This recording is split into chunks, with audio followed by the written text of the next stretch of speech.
All right, in this episode, I'm going to show you how to map a bacterial plasmid. Remember, a plasmid is simply a circular piece of DNA within a bacteria. This particular plasmid, we see that we're cutting it with two restriction enzymes, EcoR1 and BAM-HI. We notice that when we cut it just with EcoR1, we get one piece that is 20 base pairs big. When we cut it with BAM-HI, we get 3 pieces, a 12 base pair piece, a 6 base pair piece, and a 2 base pair piece.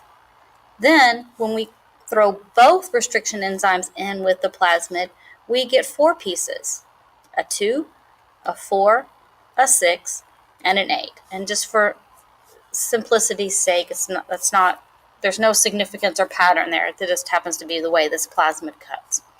All right, first thing you do as you draw your plasmid, and you have to determine your scale. How big is this plasmid? Well, let's double check. If we just cut with EcoR1, we see that it's 20 base pairs. When we cut it with BAM, do all these add up to 20 also? Well, 12 plus 6 plus 2, that's 20. All right, so no hidden pieces when we're cutting it with BAM. What about when we cut it with Eco and BAM? 8 plus 6 plus 4 plus 2, yep, that's 20. So regardless, we know that this plasmid is 20 base pairs around. All right, with that said, let's set up our little scale as if it was a graph.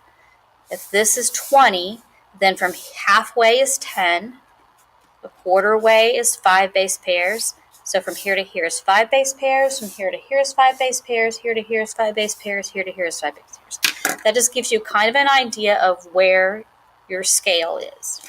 All right, the first thing you'll do when you cut a plasmid in this situation, you're going to cut using the one that creates the most pieces. So in this instance, BAM creates 3 pieces. So we're going to cut with BAM first. So we're going to cut right here at 12 o'clock, pretending this plasmid is the face of a clock, and we're going to name that first cut BAM-HI. Okay. We're going to cut a second time down here, right about there maybe. We're also going to label that BAM-HI. When we cut that, that creates this one large piece that is 12 base pairs big. That creates this piece right here. All right, so this whole plasmid was 20. We counted for 12, so 20 minus 12 is 8. Conveniently, 6 plus 2 is 8. So we're going to cut one more time. We're going to cut this base pair here. That is 8 base pairs into 2 pieces, a 6 and a 2. Easy way to do that here is to move 2 base pairs over. We're going to label that BAM. That creates this, that's 2 base pairs, and that creates this fragment, which is 6 base pairs. Okay. Now, we are not done. We have only accomplished mapping this bit. We are now going to map where EcoR1 cuts. We know EcoR1 is going to make one cut, but we don't know where that's going to be. So, here we go. You analyze your BAM, where you've already cut, with the pieces that are created when we use both Eco and BAM. If you notice, the 2 base pair piece is not interrupted. The 6 base pair piece is not interrupted. But what happened to our 12 base piece when we added EcoR1 to our digest? What happened was Eco cut this piece that's 12 base pairs big into a piece that's 8 and to a piece that's 4.